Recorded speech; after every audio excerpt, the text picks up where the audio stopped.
There's a lot of talk out there about SEO and getting found, being the answer to a question that is asked on Google. But what does that all mean, and how can you use this to get found by your ideal clients and ideal audiences? I've brought back a friend of mine, Brittany, who you've heard talk about testimonials before, because she also specializes in SEO. So let's get onto the show and start learning.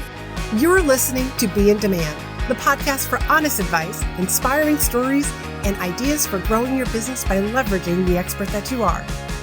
I'm your host, Laurie-Ann, business mentor, and I'm also a reformed painfully shy girl, red wine lover, and exercise enthusiast. Join me as I share how being positioned as the expert in your industry, even if it's a busy one, will help you stand out and be the one in demand to hire and work with. Well, welcome back, all my Be in Demand listeners. I have brought back the Brittany Herzberg. No, Herzberg. I said it wrong tonight. Well, let's just roll with it. I like it. I'm not kidding. We can totally keep it. Okay. So in full transparency, being, hey, I'm not perfect. I never strive to be, but thank you very much. I don't think I ever told you, but I do have a fear of people's names. I must have really screwed up somebody's name. When I was young or something. I'm just going to let you get over that right now. Yeah, we're working through that. Yeah, because we're putting it on a podcast. My name will be right in the title. I kind of want to keep it so we can prove the point of why SEO is important. Yes. So I have brought her back because the first time she was on her, and also you are the first guest who has come back twice, by the way. Yeah. And I had decided when you came on a previous episode, when we were talking about testimonials, I was like, I have to have you back because this whole SEO thing is like I get the deer in the headlight look, first of all. So listeners, Brittany and I have already decided this is going to be more like a masterclass. Yes. So grab your pen and paper because we're going to really dive deep. So Brittany, just what the hell is SEO? For the people who don't know. Yeah. And also, if you are listening to this one before you're listening to my other interview, I am an SEO and case study copywriter. So I deal with all things getting found online, using your clients' words, all that. So SEO stands for search engine optimization. And all it really means is what are some opportunities you can take advantage of so that Google helps show your website or your page as the answer to a question. So here's my hesitation on that because I consider myself to be I'm a solopreneur. I'm a one person. I'm not some big company. Mm-hmm. Should people like myself who are these solopreneurs, coaches, consultants, it's just me. Should we be worrying about SEO? Yes. And not to make everyone start shaking in their boots, but it should be, we always think of it further toward the end of the to-do list, when really it should be toward the top, the beginning, the earlier parts of the to-do list. And it's not that hard to work it in. It's just not really talked about. And it is built up to be this I need to have multiple people on a team. I need to hire an agency. It's going to be a really extensive, expensive process. And it doesn't have to be that way. So if you're being really intentional about who you want to help, how you want to help them, where you want to show up, the rooms that you want to speak in, right? If you're being really intentional with all of that stuff, SEO is just going to naturally happen. And thinking through a strategy will be a lot easier. So is that easy to do when you're at the beginning of, building a business? Yes and no. Personally, I found it to be easy. Some other people really struggle with who am I going to help? How am I going to help them? Pros and cons, good things, bad things, easy things, hard things. Okay. So why was it? Let's just start with, why did you think it was easy? I only thought it was easy after, you're asking me about starting the business. Okay, well, let me answer it this way. I only thought SEO was easy after learning it because it does sound like this daunting thing. I wanted to teach myself SEO to prove that you didn't have to have a giant company and an expensive, investment that you're signing up for. Why did I think it was easy for me to know who I was helping and how I was helping. I don't know what it is about me, but whenever I dive into something, I'm like very specific with this is who I want to connect with. This is what I want to do. So 2 businesses I've had. The first one was massage therapy. I don't know what possessed me to do this, but I went to massage school having never had a massage. I knew that I wanted to work at a chiropractic office having never had a chiropractic adjustment. Spoiler alert, though, it turns out I went to a chiropractor when I was a kid and I didn't know that, but I wasn't adjusted. I was just going with my mom. So that was business number 1. And then I wanted to go off on my own and start my own massage practice. And I knew the kind of work by that point that I wanted to do. So then we fast forward with copywriting, and I knew the group of people I wanted to help. So I knew that I wanted to help health and wellness people. That has since evolved a little bit. And now it's more of the what I want to help people with, the SEO and the case studies. So hopefully that answered your question in a long roundabout way. Thank you. Thank you. So I'm the sort of person, and even when I'm crafting speeches, even when I'm working with clients and we are working on their speech, I am let's reverse engineer this. So I would imagine with like SEO it's sort of the same thing. I want to be found by these kinds of people who have this kind of problem. And now I should work my way backwards. Yes, exactly. Even this morning, I told you right before we hopped on to record the podcast, that I was, totally just like knees deep in my new clients' projects. And with both of them, I'm working with them to do these power hours. One of them wants to improve their website copy. The other one wants to improve their SEO. But what did I do first? Okay, who are you? How do you help people? What do you do? Who do you want to help? The biggest thing is, who do you want to help? And the reason being, just to your point with reverse engineering, you have to know kind of the mindset, or like sort of the mindset of the person who is going to Google. They are facing what problem, fill in the blank, and they're typing in what, because there's this thing with SEO called search intent. And not to get too geeked out with this, but all that means is, massage therapy, for example, could come up for something. It could be a massage therapist looking for a massage therapist to learn something from, or it could be a massage client trying to find a massage therapist to help them with, headaches or something. So that's a really big thing, is figuring out who your people are. So you have some idea, at least a guess of what they're going to be looking for and how you can show up to help them. Okay. So how does somebody figure out, or is there, God, I have like a bunch of like questions. I know. So this is why I have my own podcast. So let's just we'll use me as an example. Mm-hmm. So I work with coaches and consultants, and I don't necessarily call myself a speech coach, but can tell you that some people have found me because they've searched for speech coach. Yes. Yeah. And that's the thing that you have to think through. Like even today with the client, I can pull up my notes actually. She mentioned something, it was like blah, blah, blah, instructor. And I'm like, okay, what other words would be in there? Mentor, expert, strategist, marketing. There was a word somewhere, but anyway, those other terms, you kind of have to think through, like, yes, you think of yourself as blank, but what do these people who are searching for you think of? Okay. Mm-hmm. So when we start thinking about so I'm saying that I work with coaches and consultants, and those people are probably typing in speech coach, yep, how to write a presentation, how to get booked for a speech. And so you're saying, what are also the variations? So yes, if we just take the how to get booked to speak, how to get booked to give a presentation, how to get a speaking gig. So we're using like all of these different words. Yes is the short answer. Yes. So there's something called why am I losing my words right now? This is bad timing. So you're looking for like SEO keywords, meaning like 1, maybe 2. And then there's also SEO keyword phrases or long tail keywords. So we were talking about this a little bit too before we started recording. And it's just the length of how many words. It could be a phrase. It could be massage, period. Could be massage therapist. Could be massage therapist in Raleigh. Could be myofascial massage therapist in Raleigh. Right. So it kind of just depends on the search intent. So what the people are actually typing into the search bar, how specific we can get. And we can get pretty specific with some people.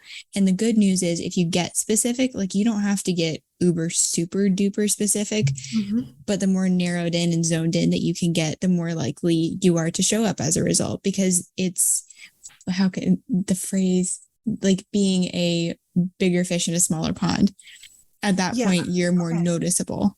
So we could, just to use like some of your examples, like massage, I bet would bring up millions of, like Google's going to give you millions of answers, but then you write, test it out just for fun. Then you write massage therapy, massage therapy school. Like I can almost like picture the funnel, like getting more narrow.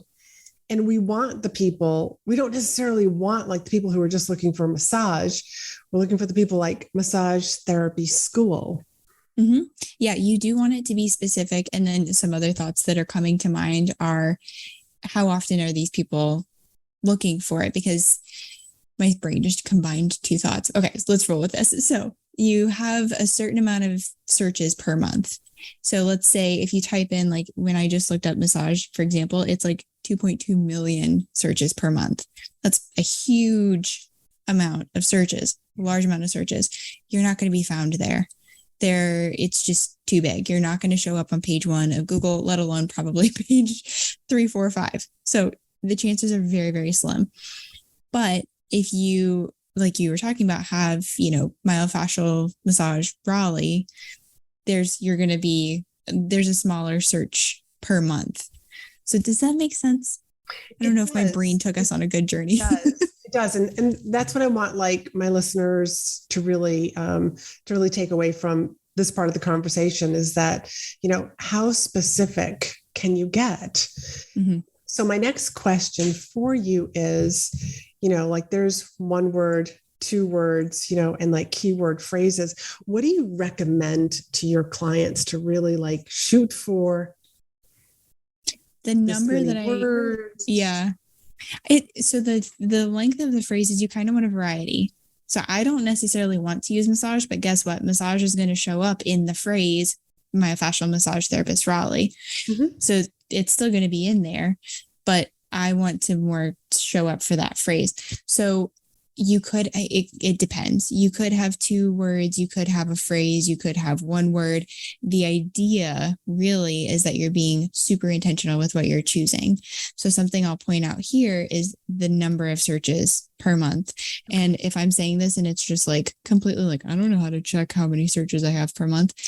If you have Google Chrome, if you have the Google search engine and you install the Ubersuggest Chrome extension, that will actually help you when you go onto Google and you're searching for things. It will populate on the right-hand side that, it'll have the keyword, the volume, which again is the searches per month, something called cost per click, which you'll see show up as CPC. Kind of disregard that. And then you're going to see something called the SD, which is the search difficulty, which means how hard is it going to be for you to potentially show up in those searches. I really want people to not get overwhelmed with those other 2 things, just focus on the volume. And I like to aim for 1,000 or less. And then if you're only seeing searches, like sometimes I'll look for keywords and the most I might see is like 70 searches a month. That volume might say 70 or 50. That's okay. Then we want ideally like, 50 to 100 searches per month, because again, you're going to be a bigger fish in a small pond, but we don't want no one visiting that pond. Oh, all right. And I like this. So we're not trying to get lost in the ocean. So this was, something when I was, a leadership in the leadership industry and I was speaking on leadership and corporate engagement, like there is literally a shit ton of leadership speakers out there. And so it really was hard to, to stand out in an ocean. But now that I'm actually helping people, like leverage speaking opportunities, to be their best form of organic marketing, organic lead generation, it's so much easier for me to show up and to stand out in this particular pond. I get so excited when I talk about this stuff. So the other thing too is like having your unique angle, your unique spin. That helps you stand out in the big pond, in the big ocean full of other fish and people. And I'm probably taking this analogy too far, but it helps a lot. Say more about having your unique angle, your unique process or strategy. Yeah. And being able to talk about it. So for me, there's lots of copywriters. Someone could just be like, I want a copywriter. Okay, what project do you want a copywriter for? What industry are you in? Does someone need to know the lingo? That's one thing that attracted me to helping health and wellness professionals. I understand the terminology. I've, worked in data entry for a hospital back when I was in high school. So I've been around the words. I know the words. I understand what that means. And someone doesn't have to teach me so that I can write a blog or write an email for them. So figuring out your unique little special sauce, a lot of us we might go to a new industry, or we might try something new, like being a speaker, a public speaker. And we're like, I don't know enough. I don't have enough life experience. I don't have this. I don't have that. When you step back and take a minute to think about it, you have a lot more skills that you can pull from. And that helps you figure out what your unique spin is on something, what your unique perspective is, that special way that you can help somebody. Oh, I love this. And something else that's coming to mind. One of the things that I work with my clients is, in a speech, we have this repeatable phrase. So for me, it's speaking is the fastest way to grow your business. That literally could be an SEO little string phrase, because somebody might not remember my name after hearing me speak, but remember my repeatable phrase. So all my clients who are listening to this, your repeatable phrase should be part of your SEO, so that somebody could, like, I can't remember her name, but speaking is the fastest way to grow your business.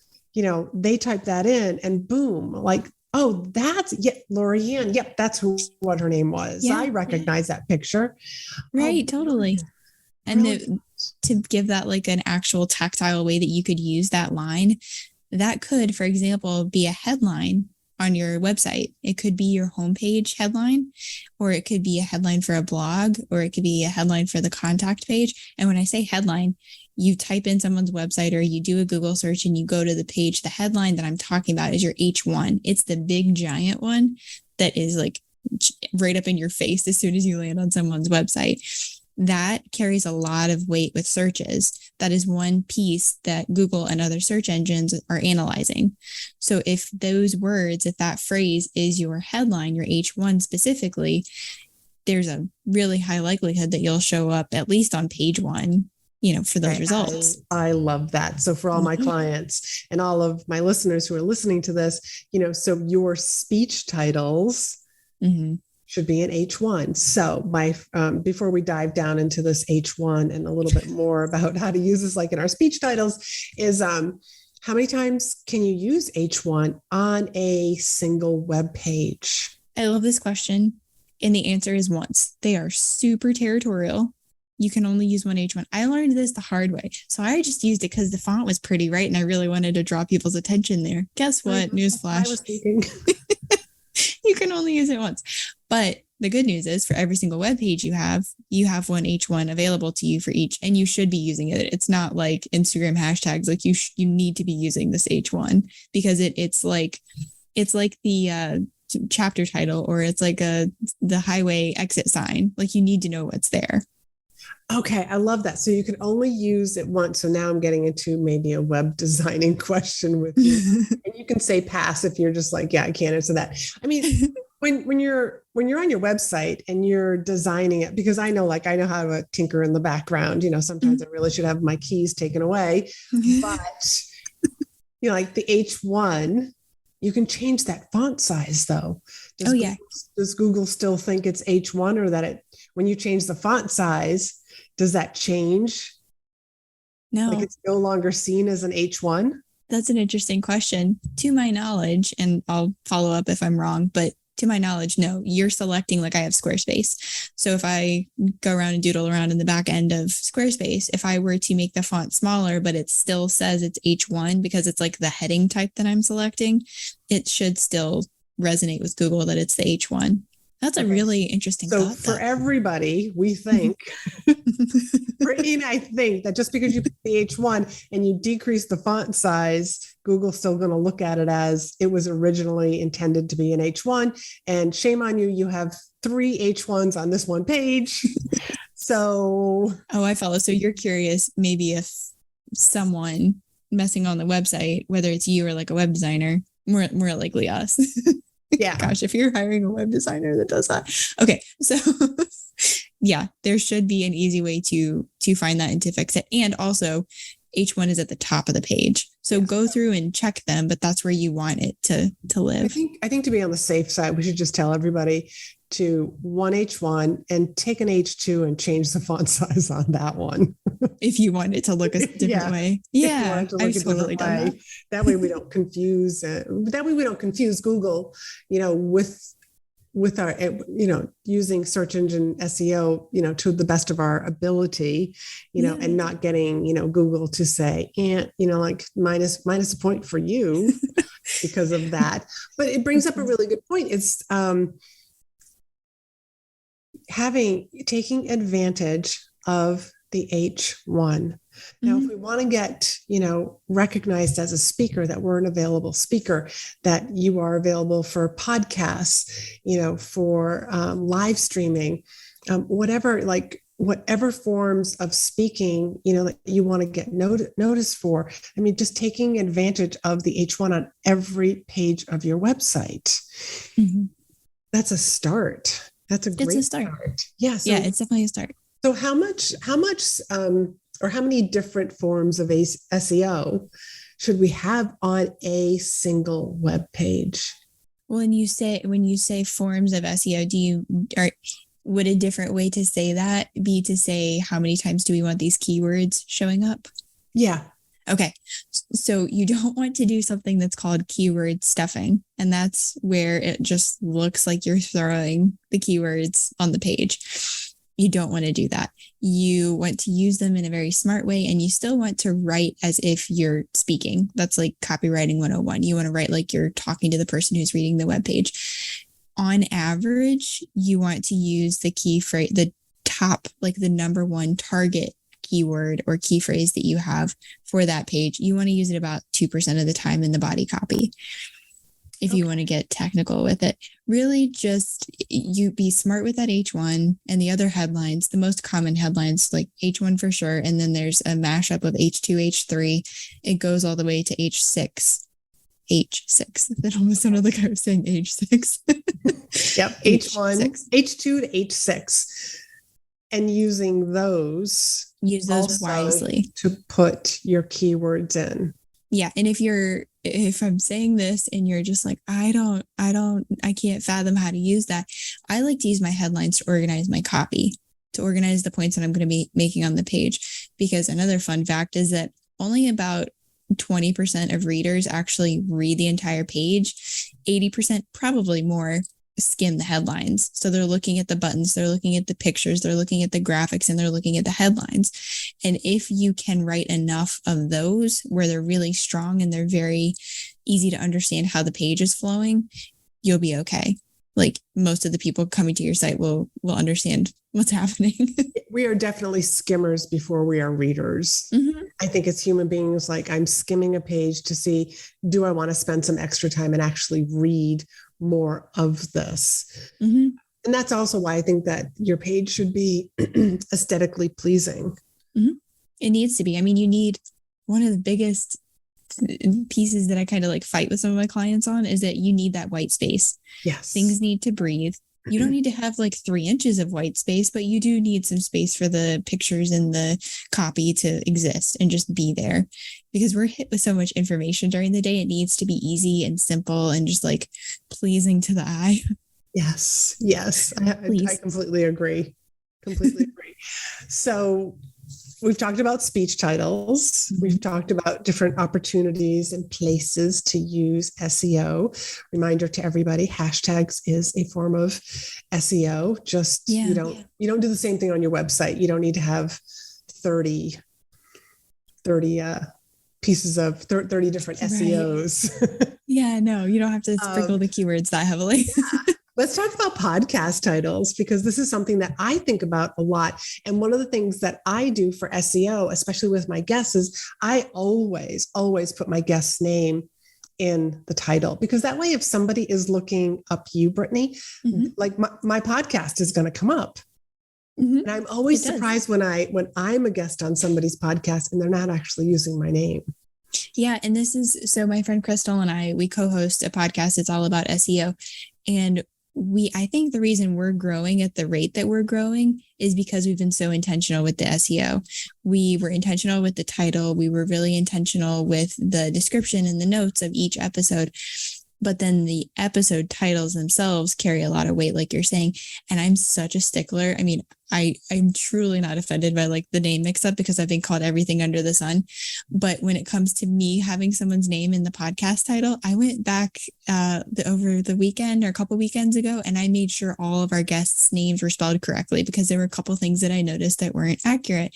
And we were just in a hurry and just like getting it up. And right. So we're still growing and like figuring out these growing pains and better systems and everything. But I went back through and I like fixed every single person's name and made sure that their name was in the title, because it is I have noticed for me that it is such a helpful way to grow and to get that recognition and to get your name almost to like trend as a search term, which spoiler alert, it can. So you want your name in the podcast episode. And two, like if you're listening and you have noticed that you went on a podcast or you went on something and the people didn't have your name in it, it does not hurt anything to be like, oh, hey, I noticed that this wasn't there. Would you mind adding that in? I would really appreciate it, because it's going to help you. It's going to help them, just like win for everyone. Exactly. It just kind of baffles me. What do you think about the people who are putting, like the host is putting their name in all of their podcast titles? Oh, that's not necessary. That's not necessary. I mean, the only argument that I can make in my brain right now for that is like, if you're a brand new business owner and you're like, I just need to get my name out there, and if it's just you, no guests, I guess I could see the argument for that, but it's just totally not necessary. Yeah. What you really want to do is have how to learn to why, what, like have those kinds of questions that people are truly searching for, have that be in your title, as well as, we're talking about SEO, you talk about speaking, like having speaking be in the title, or SEO or copywriting or whatever it is, having those key terms in the title is really helpful. Okay, let's talk about making a list of SEO words and phrases, because I would imagine that that's what we also need, so that I'm a planner, and if I have a list of, okay, like I'm just looking at my notes here, Uber Suggest with the Chrome extension, make sure everybody downloads that. And we use that to just almost like make a list of, here are the keywords that I want to get known for, so that I'll start using them. How many words, or how many, not necessarily words or phrases do you suggest people start with? And how often should you be reevaluating those words? That's a really good point. So as far as a number on a list, I don't know that I have a number for you. For me, like if I'm thinking about it for myself or my clients' websites, I want to have like one kind of key phrase or key term that is like top of mind. So for me, that's why I say SEO copywriter. Also, case studies is something that I like showing up for. So for me to merge it and have a title that I've created for myself of SEO and case study copywriter, that's something I'm going to be repeating a lot. So that's something that I'm going to mostly want to have on my homepage. To break this down a little bit and to also kind of guide you where my brain is going, every single page on your website should have a key phrase, a different key phrase in mind, or a different key term. So you want to have one term, one phrase in mind for every blog post you write, for every web page you have. So, my about page, it might be more of like my name, like Brittany Herzberg, or copywriter Brittany Herzberg, or whatever, doesn't matter. And then my, let's say, services page might be more like healthcare copywriter, something like that. So you want to have a term or phrase for each page. So if we're thinking about someone who's starting a business or beginning to get their speaking out there, let's say that you have a 4 or 5 page website without a blog. you would want 4 to 5 key terms or key phrases. So you could start there. And then with everything you write, everything you create, I am always, like you said, reverse engineering. It's like, okay, what do I want people to do when they come to this page? What do I want them to get? Where do I want this to show up? Where would this really help someone to see it in a search result? Okay. I love this. I'm finding this extremely helpful, by the way. I'm creating my own masterclass. Yeah. So like for myself, I'm actually moving my website over to a new platform. It's sort of in the process of being built. And that's where I'm actually going to start hosting each of the episodes of my podcast. Yay. So I'm up to like close to 100 and I'm close to 120 episodes now. Wow. So that's just with my podcast. Mm-hmm. So that's literally going to be like, there's 120 opportunities mm-hmm. for different phrases like you're saying. So how often, because you and I were talking about this when I used to have a WordPress site, when I was speaking in leadership, like I had Yoast as, like my SEO, and every once in a while it would say, you've used this word too many times. Like, so how many times can I basically, for an example, use the phrase, speaking is the fastest way to grow your business? Well, I mean, you could use it all over your website, but you could weight it differently by having it as an H1 on your homepage and maybe an H2 or H3 somewhere else on another page on your services or about page. You can use it everywhere, but your goal or your target key phrase or key term, you should switch. So you are going to be repeating yourself a good bit. That's good. That's fine. That helps Google and other search engines to really go, oh, this is what this person wants to be known for. This is what they do. This is a perfect opportunity to show them in a result. So you can use it as many times as you want. But when it comes to thinking of the different phrases and terms, those are going to be like the different things that sit in those H1s or that go into an image title or any number of things that you can put these SEO keywords into, places that you can plug them. So don't be afraid to repeat yourself at all, but just be very intentional now, moving forward with website pages or blog pages, or if you first want to start with what is existing. And I do usually suggest starting with what is existing and just going back and optimizing it, because I know I'm getting off on a little bit of a side road, but the best friend of SEO is time.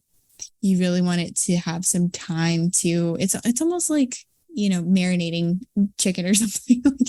You want it to have that time to like really sink in. Say marinate, because that's exactly the word that came to mind before you said it. Yes. Because, and I kind of get that. Before when I was speaking in leadership, I mean, the SEO for my name was great. Yeah. But now that website is gone, I'm building up this other website. I guess my question regarding and I was just using the example of speaking is the fastest way to grow your business, with like 120 and growing episodes of my podcast. Mm-hmm. I mean, that's 120 different phrases, right? It is, and it's not. So you're definitely going to have some things that repeat, but the keyword, the target keyword might be the same, but that each one is going to be different, or the overall point that you're making on these different podcast episodes or blog posts that you're writing are going to be slightly different. So you just don't want to, this is the thing that we're trying to avoid. Worst case scenario would be you have the same, what's called SEO title and meta description or SEO description. And I'll get into what those are in a minute. But the worst thing would be to just take those and copy and paste it over every single page on your website. Got it. You don't want to do that. I used to think that you wanted to do that. You don't want to do that. And to explain a bit about what those are, go back to the Google example. You're in the search bar, you're typing in SEO copywriter, you hit enter, and those results populate. The blue hyperlinked title text is your SEO title. So when you create that on the back end of your website, that's where it's going to show up. It's going to be the button that gets people to that page. The description is that little bit of few sentences, paragraph of copy underneath that explains a little bit more about what that page is about.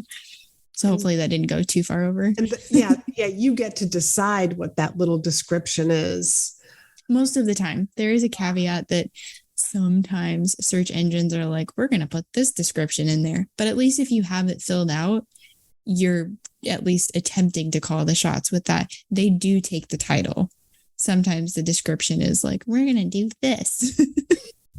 That's so interesting. So this has been great. I mean, there's so much that we could talk about. So much. Yeah, I know. But the whole point of this episode was to get people to start thinking about using SEO to get found so that you can get found by meeting planners, to speak at conferences, and these could be places that like you've no relationship with them. Like they just found you on the World Wide Web. And how fun is that when you get in front of those audience members, because then you get to ask those people like, hey, who else can they refer you to? And again, it's just this ripple effect. And to start thinking about, all the different areas that you and I were discussing, like as speakers, we have to think about like our media kit page, our social profiles, LinkedIn, Instagram, Facebook, your bio, like I tell all my clients, like you want to have this information on your website. I was always saying it was to make it easier for the meeting planner to hire you. But now after this recording and talking to you, there's another benefit, and it's other places to put SEO. Yeah.